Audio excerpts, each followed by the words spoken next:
دوستو آئیے اب ہم جانتے ہیں کہ یوم عاشورہ کی تاریخی اہمیت کیا ہے۔ یوم عاشورہ بڑا ہی شان والا اور عظمت والا دن ہے۔ تاریخ کے بہت ہی بڑے بڑے واقعات اس دن سے جڑے ہوئے ہیں۔ چنانچہ مورخین لکھتے ہیں کہ یوم عاشورہ میں ہی آسمان و زمین کو پیدا کیا گیا، یوم عاشورہ کو ہی قلم کو پیدا کیا گیا، اور یوم عاشورہ کو ہی حضرت آدم علیہ السلام کو پیدا کیا گیا۔ اسی دن حضرت آدم علیہ السلام کی توبہ بھی قبول ہوئی۔ اسی دن حضرت نوح علیہ السلام کی کشتی خطرناک سیلاب سے، طوفان سے محفوظ ہو کر جودی پہاڑ پر رکی۔ اسی دن حضرت ابراہیم علیہ السلام کو خلیل اللہ یعنی اللہ کے دوست کا خطاب دیا گیا اور ان پر آگ گلے گلزار ہو گئی۔ اسی دن حضرت اسماعیل علیہ السلام کی پیدائش ہوئی۔ اسی دن حضرت یوسف علیہ السلام کو قید خانے سے رہائی نصیب ہوئی، جیل سے رہائی نصیب ہوئی اور مصر کی حکومت ملی۔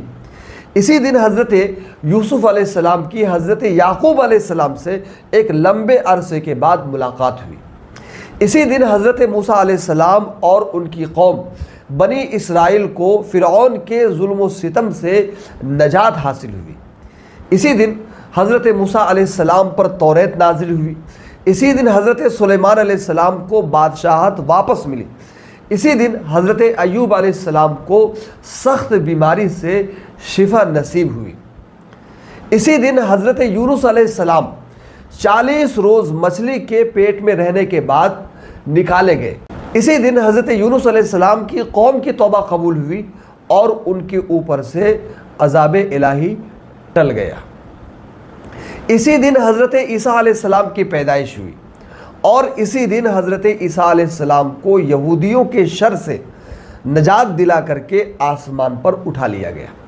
اسی دن دنیا میں پہلی بار بارش نازل ہوئی۔ اسی دن قریش کعبے پر نیا غلاف ڈالا کرتے تھے۔ اسی دن حضور اکرم صلی اللہ علیہ وسلم نے حضرت خدیجۃ الکبریٰ رضی اللہ عنہا سے نکاح فرمایا۔